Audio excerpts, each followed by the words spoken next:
Hi, everyone.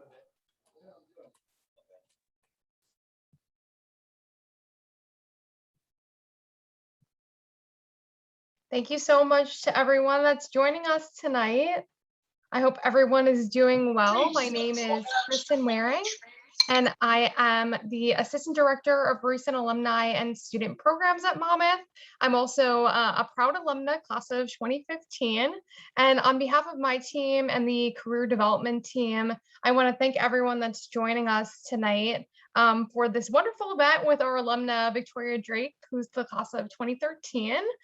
Before I introduce Victoria and let her share her insight with all of you, I just wanted to run through some quick housekeeping items.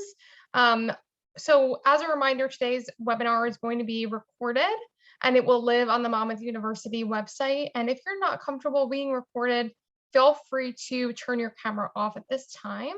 And to ensure we have enough time to get through Victoria's presentation, we just muted all microphones. But there will be an opportunity at the end of the call for you to ask some questions and unmute yourself. So feel free to do that at the end of the call. Or if you don't feel comfortable unmuting, you can put them in the chat as we go through, and we'll go through your questions at the end.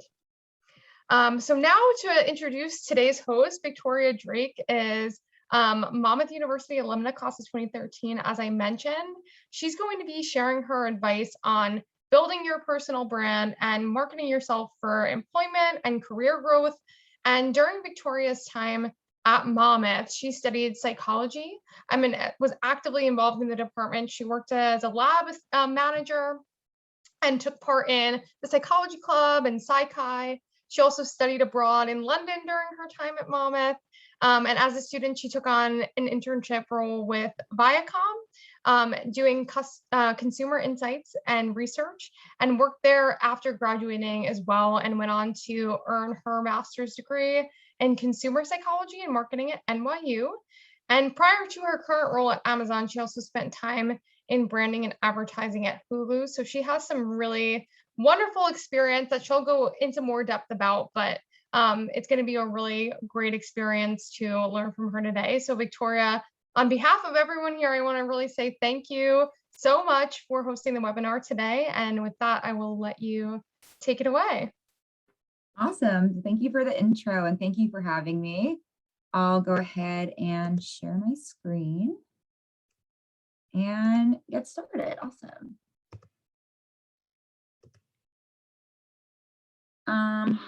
Hoping everyone can see this. All right, cool. So yeah, today I'm going to talk to you, as Kristen mentioned, about marketing yourself for career success and building a personal brand, and really how you can use that for career advancement.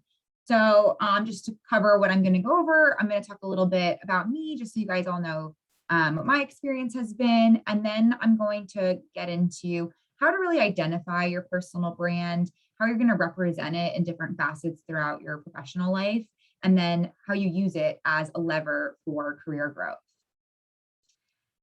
So as Kristen mentioned, I went to Monmouth. I graduated in 2013. I was a psych major. Fun fact is I originally went into the program thinking I was going to be a school counselor, and that obviously has changed quite a bit. It ended up changing once I got my first internship while taking Dr. Hatchard's field experience class in the psych department my senior year, and I'll get into a little bit more about what I did. She mentioned some of my campus activities, and post-grad, I also went to NYU to get my master's degree in consumer research part-time while I was working. And my career journey has been mostly in the media space, specifically focusing a lot on advertising and consumer research. So as mentioned, that senior year internship I landed with MTV, which is part of Viacom Media Networks, was really my first foray into the space. So my role there was a research intern to help them really understand what types of content resonated with their viewers. So I helped them with pilot and show testing, which was really cool, as well as research to help pick the host of their movie awards shows And I'm telling you, when I was a senior, MTV was pretty much the coolest thing ever. It was peak Jersey Shore time, if I'm dating myself, but I was really excited to be there. And it never really occurred to me that research was something that would exist at a TV company that I loved and was something that was a directly applicable experience from what I had been studying at Monmouth as a psych major. So really fell in love with that field. And I was really lucky enough to get an opportunity to join Viacom full time when I graduated. The role I got was with MTV's sister network, Nickelodeon. And here I joined their research team, specifically in their advertising department. And again, this was really my first experience in advertising. So after a couple years there, I ended up moving over to Hulu, and that's where I spent really a good chunk of my career. And for me, was really a pivotal point in my career journey for career growth. As I joined Hulu and the company itself was growing really fast. It was honestly almost a startup when I had first joined, which is crazy to think about now. But my role there was, again, all things research for the advertising department. So really what that meant is that I would work with hundreds of different brands that were running ads on Hulu, and I would help them use research and data to demonstrate if their campaigns were working, are they reaching the right audience, what kind of ad creative tactics they could be using that might maybe optimize the performance results they were hoping to accomplish. So really cool, really well-rounded experience and touching a lot of different industries and verticals on the advertising side. And then most recently, that brought me to Amazon ads within the past year. And Amazon specifically, kind of a similar function to what I had been doing at Hulu, where I focus on research, ad measurement, and developing insights for all of Amazon's video ads and streaming services specifically. So now you have a little bit more detail about my career journey. I'll get into the meat of the presentation. And the first thing I'm going to talk about is how to identify your personal brand. And first, I want to start with a question of what makes a good brand. So as I mentioned, I've worked with hundreds of different brands over the years. So I've helped a lot of brands, large and small, achieve different success metrics with their ad campaigns. And this is directly applicable to how you think about how you maybe want to market yourself when you're talking to potential employers or talking to your manager, hoping to get a promotion. And really what comes down to a good brand is that they all possess a few different traits. If I throw a few logos on this screen, I'm going to assume everybody on this webinar is familiar with them. You probably know their name. You're familiar with the products or services they offer. You know enough about them to have an opinion, whether you like them or not. You might even know specifically what their tagline is, or could even remember a recent ad you saw for this brand. And because of that, again, whether you like them or not, that is a really effective brand. They have made their story really evident to consumers and given you enough information for you to form an opinion about them. So a couple of things that good brands have in common. First of all, they have a clear focus and a defined mission. They know their target audience and their competition. And this is important because that allows them to identify their key values to their target audience and what will really set them apart from the competition. And lastly, and I think this one is most important, good brands are able to tell their story and are consistent with their voice. So that branding statement, what they're all about, their attributes and their messaging, while it might change over time, they might launch new products or try new creative campaign strategies, there is a synergy across their campaign strategies that allow you to have a very consistent opinion about a brand. So these are the kind of things I try to keep in mind when I think about a personal brand. So keep this in mind as we go into the next few slides. So identifying your personal brand, this gets thrown out a lot and it seems super vague, but really what it means is it's going to be how you think about marketing yourself to peers and employers. It's going to be a concise professional story, maybe a couple of sentences. Think of it as that elevator pitch. And you're never going to necessarily explicitly be reading off your personal brand statement or be repeating it verbatim in a conversation, but it's really important to have this kind of framework for how you're going to explain who you are and what you're trying to accomplish when you're representing yourself to others. A few things that I think are worth including within a personal brand statement are hard skills. So think of this as any actual technical skills or applications that you need to make your potential employer aware of. So maybe it's that you are proficient in data analytics, maybe it's a specific software like SPSS, SQL, graphic design, the things that the employer really needs to know, the boxes they're looking to check when they're evaluating potential candidates. Likewise, soft skills can be important to include as well. So these are more like your personal traits that are still job related. So it could be that you're collaborative, you're a problem solver, you like to public speak or and things like that.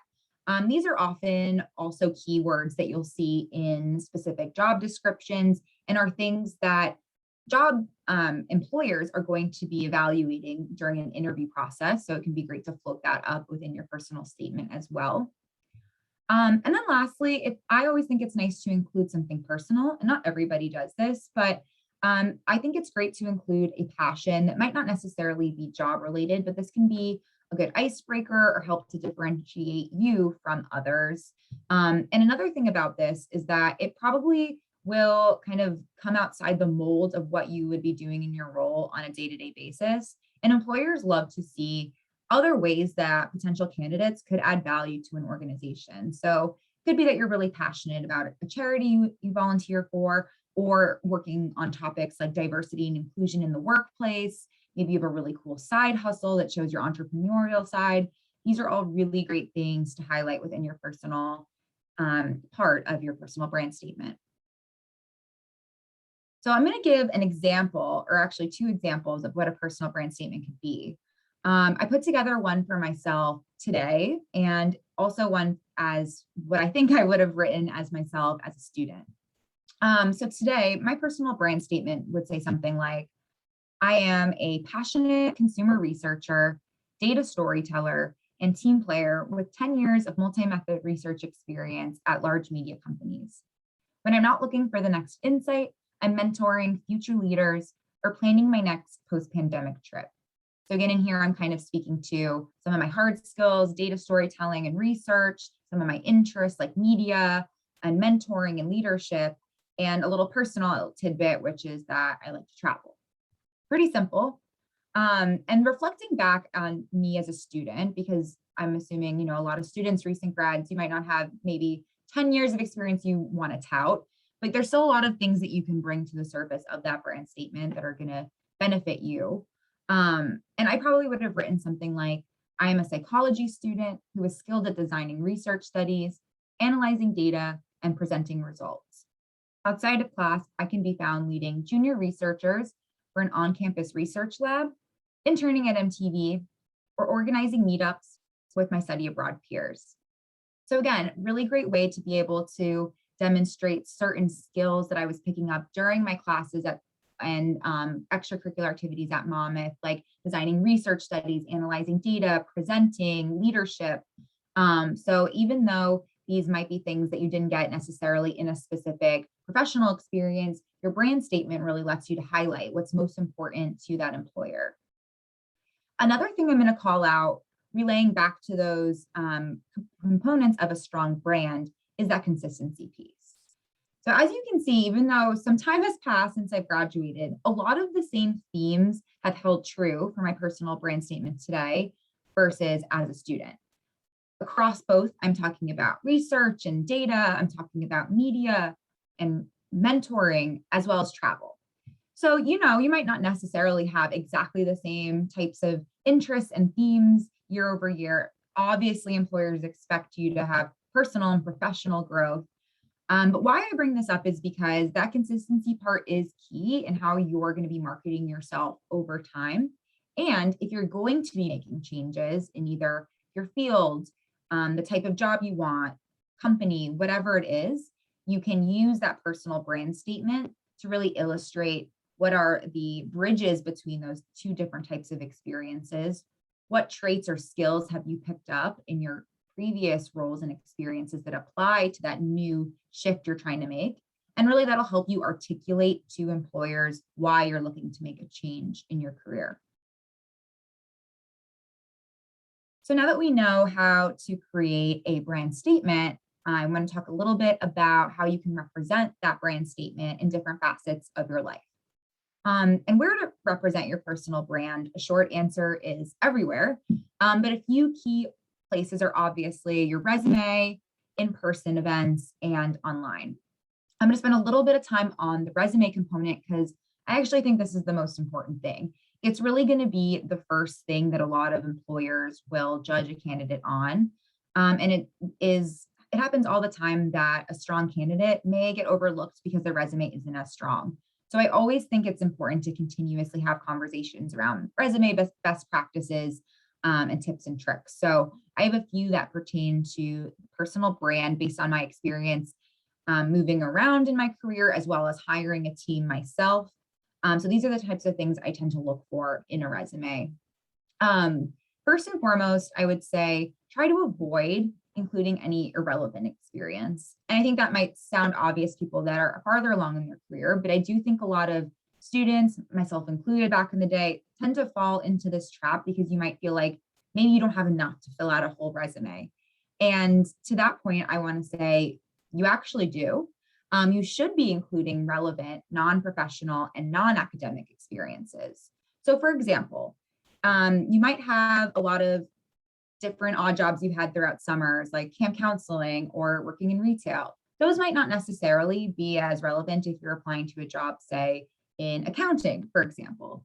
But maybe that camp counselor job is super relevant if you're applying to a job in education, events, something where has more day-to-day human contact and that sort of managerial experience necessary. So I would say try to keep your resume just with everything that is directly related to that role and nothing else, because you want to make sure that the person that's reviewing your resume, and they're going to be reviewing it quickly, gets everything they need to know about you, and they're not moving on because they're seeing irrelevant experiences listed.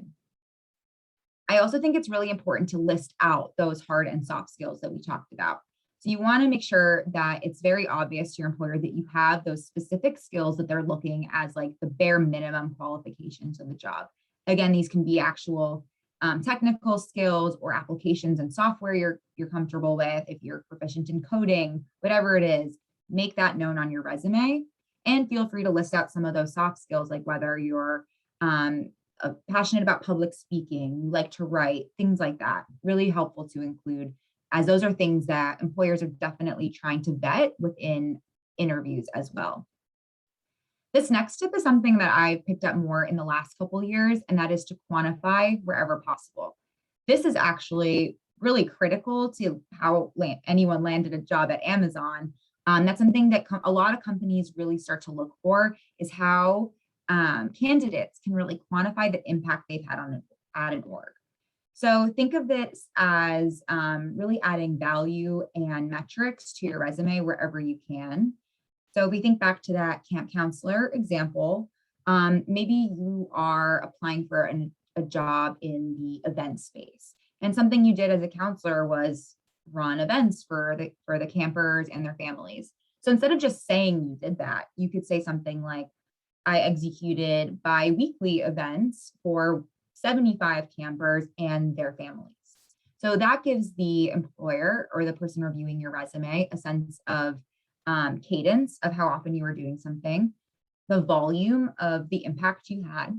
And then you can even go on, if you have it, to add kind of like post-mortem impact. So what was the attendance rate of that? How do you know it was successful based on maybe feedback you got from your managers or some of the other people you were working with? I think knowing the quantity that you can include within your resume will really set you apart from other people applying for the same roles. I would also say, again, it's great to consider including something personal, and that might not be as applicable in every single field. I'm speaking from my experience coming from media and tech companies where this is super common. At Hulu, I would often see resumes where people are including maybe their favorite TV show or the last thing they binge watched on Hulu. And I think just things like that relate maybe even to the company you're applying for, just something personal about yourself, even if it's that you like to cook. It's not necessarily going to land you a job, but it does what a good brand does. It can make your name and your resume stick out in someone's head. And that's really a really important part to marketing yourself for career development as well. And lastly, super obvious, this is not a new thing, but proofread.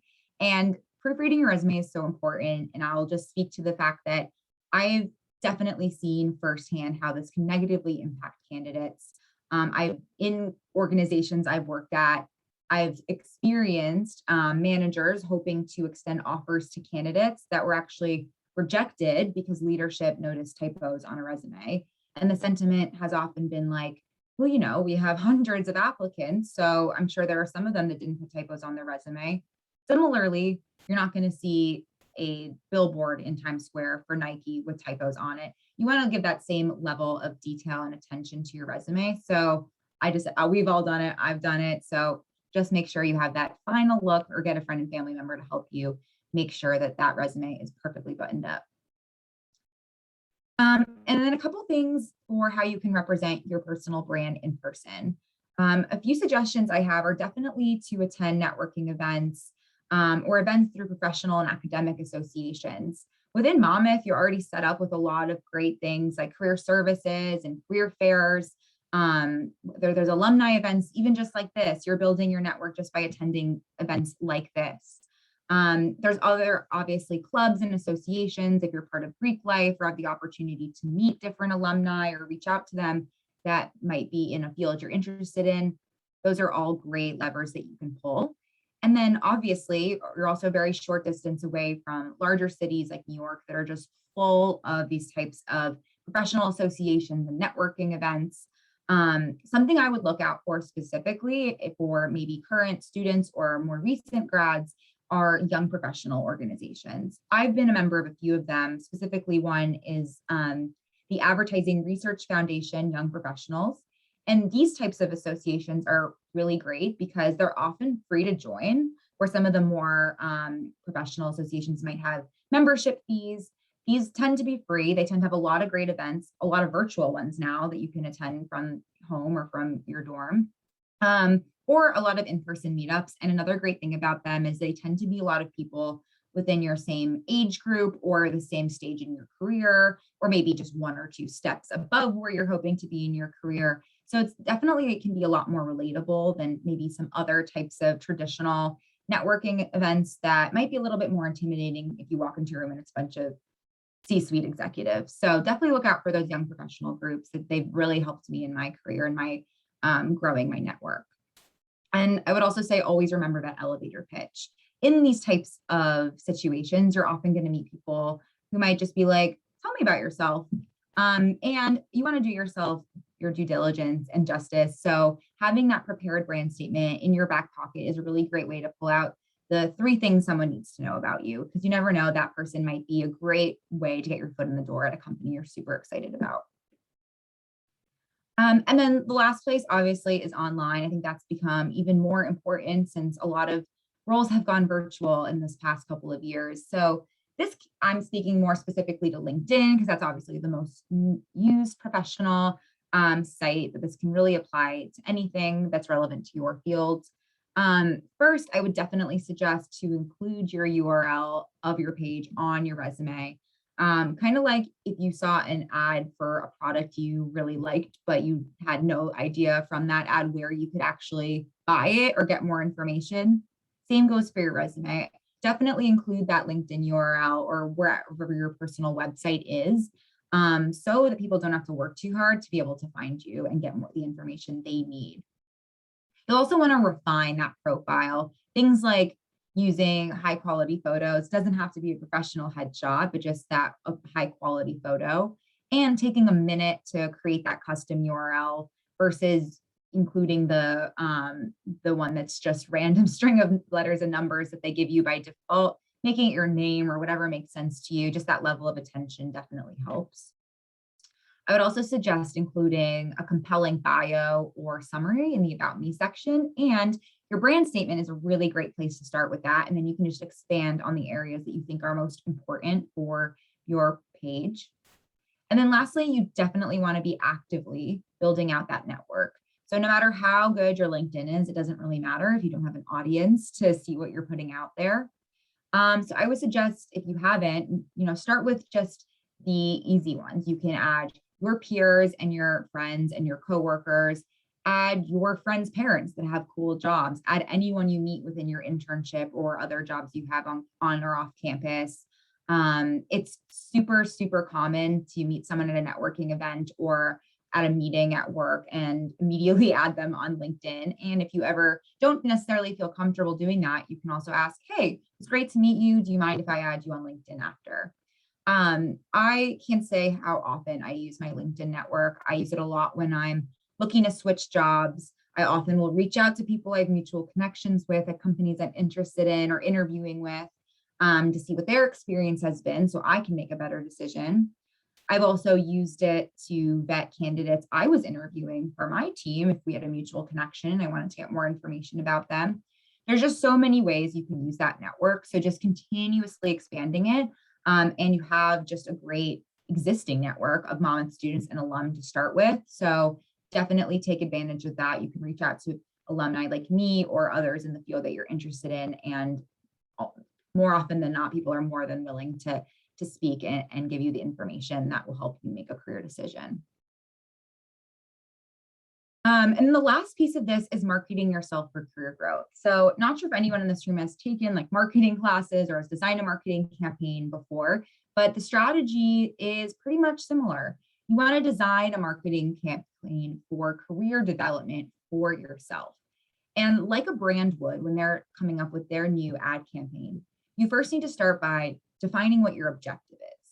Maybe you're looking to get a new job, you're looking to land a promotion in your current role, maybe you're looking to get into grad school. Just figure out what that focus is, and then you can build everything out and your strategies around that. You also need to identify that audience because you're going to be using very different tactics, whether you're trying to get that promotion and appeal to managers that you already have versus a potential employer you might not have a relationship with at all. Knowing that, you're going to be creating the right assets. So it could be that you need to create a new resume. You need to create a portfolio or an online website to demonstrate your work. Or if it is more of an internal move you're looking to make, maybe you really need to complete a specific task or raise your hand for a particular project that sets you apart in your team for a promotion that you're hoping to get. And then figure out what you need to do to execute your campaign. There are certain things that are in your control, like applying to jobs. And then there's a bit of a waiting game, right? Are you going to get called? And I think all the things you can do to increase those odds are covered in this, and you want to refine that resume, that online presence. But there's also other steps you can take, like setting up informational meetings with people in your network or even people out of your network, are great tactics to get your foot in the door. Even if it's not in the specific company or team you're applying for, they might be able to provide a lot of insight of what stands out to employers in their field or tips for how to nail that interview. When I was interviewing at both Hulu and Amazon, I made sure to reach out to people, some who I knew and some who I didn't, maybe had mutual connections with, to kind of get the insider scoop on the culture, on their day-to-days, as well as what they thought would be a good things to highlight in the interview process. And the last thing I'll touch on is understanding career growth, as it looks extremely different for everyone.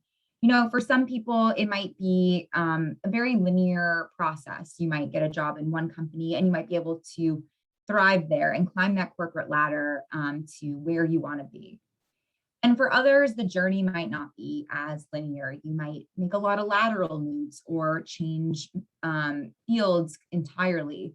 This is more what my career growth has looked like. While it might have looked like a staircase on the first slide, I often took title cuts to go to different companies, or different opportunities might on paper not have looked as exciting, but I took specific opportunities because I knew that they would award me with a new type of experience or a new skill set that I wasn't getting in my current role.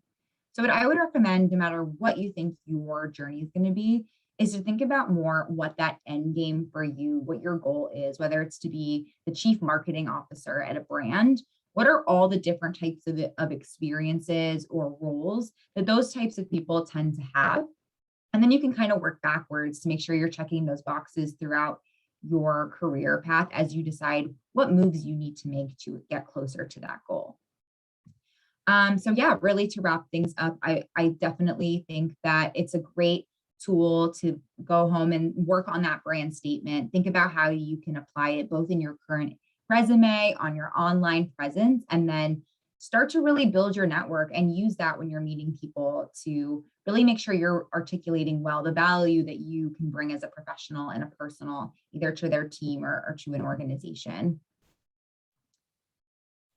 And that's it for me. So thank you for listening to my presentation. And yeah, I'm available for any questions on this or anything else about the roles I've had or whatever anyone wants to ask.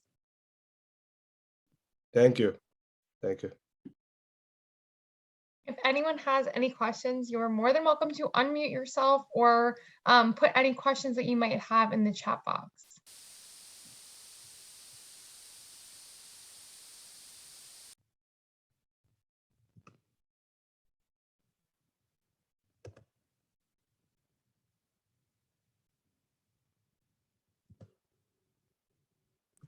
Okay, no questions. We're gonna have a few thank yous in the chat, but it doesn't seem like any questions. Let's see. Okay. So if no one has any questions, I'm more than happy to also connect you with Victoria after this. So did someone have a question? I'm sorry. I heard something. Okay. Well, again, I think I just want to say thank you so much to you, Victoria, for providing such amazing information and really bringing your marketing expertise into this field of career growth and development. So that we really appreciate that. And thank you to everyone that joined us today. Before we conclude, I just want to emphasize what Victoria was saying about putting yourself out there online and networking and creating connections and using that personal brand to create connections of value. We do have a platform called the Hawk Network at Monmouth, which is basically like a LinkedIn just specifically for the Monmouth community. So that's a great place where you can take advantage of your Monmouth network and connect with other alumni and students that are looking to expand their career growth. So I'm just putting that link in the chat as well as my email. If anyone needs anything after today, I'm happy to help connect you with career development, provide any alumni resources, or connect you to Victoria after today. So thank you all again for joining. And thank you, Victoria, for such an insightful webinar tonight. So thank you, everyone, and have a great night. Awesome. Thank you for having me. Bye, everyone. Thank you so much. Take care.